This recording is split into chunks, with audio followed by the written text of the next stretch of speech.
మరి టీవీలలో ఏంటి గ్రూపులలో చూస్తున్నాం. దయచేసి తప్పుగా అనుకోదు, నేను తల్లిలాగా చెప్తున్నా. చెడు అలవాట్లకు పోకండి. 20 ఏళ్ళలో 60 ఏళ్ళలాగా అవుతుంది. అది నాకు చాలా బాధ అనిపిస్తుంది. కానీ ఎట్లా మార్చాలి, ఏం చేయాలి అనేది తెలుస్తలేదు. దయచేసి మీరున్నదందరూ కూడా సమాజాన్ని మార్చేద్దాం. మన సమాజం మళ్ళీ ఉడతాం మా భూమి మీద, ఒకసారి ఉడతాం కదా. అది ఎవరో మళ్ళా పూర్వజనం అనేది ఎవరికో ఉంటుందేమో, కానీ పుట్టినాం కాబట్టి పుట్టిన స్వార్థకత చేయాలి, మంచి పేరు తెచ్చుకోవాలి, మంచి సమాజంలో సేవ చేసే భాగ్యము మనకు ఉండాలని కోరుకోవాలి. మనకున్న ఆలోచనని 10 మంది పంచాలి.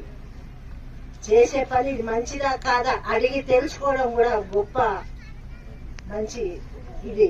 ఎందుకంటే మనం ఏ పని చేసినా ఒకరిని అడిగి చేస్తే, తప్పు చేసినా ఒప్పు చేసినా తెలిసిన వాళ్ళు చెప్తారు. చెప్పిన మార్గంలోనే మనం పోతే పెద్దవాళ్ళు ఎప్పుడైనా చెడు చెప్పరు, మంచిగా చెప్తారు. మంచి కావాలనే చెప్తారు. చెడ్డగా అయితే తిడతారు, మంచిగా అయితే మెచ్చుకుంటారు.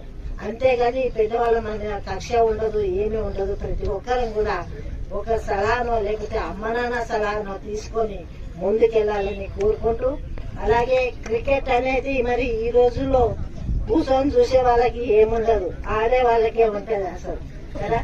కూర్చొని అయ్యో అయ్యో అంటుంటాం, కానీ ఆడేటప్పుడు అది ఎంత ఇదిగా ఉంటుందో, వాళ్ళ టెన్షన్ ఎలా ఉంటుందో, వాళ్ళ శరీరం ఎలా ఉంటుందో, వాళ్ళ మైండ్ ఎలా ఉంటుందో, మరి అన్నిటిని వదిలేసి ఏకాగ్రత దాని మీదే పెట్టి మరి బాల్ని పట్టుకున్న వాళ్ళు కానీ బ్యాట్ను పట్టుకున్న వాళ్ళు కానీ దానిలో నిమగ్నమై ఆట ఆడుతున్నారంటే మరి అది నెగ్గాలి, గెలవాలి, మరి ఏదో ఒకటి చెయ్యాలి అనే తపనతోనే ఉంటారు. కానీ అలాగే మీరు జీవితంలో కూడా అదే తపన, అదే పట్టుదల ఉండాలని కోరుకుంటూ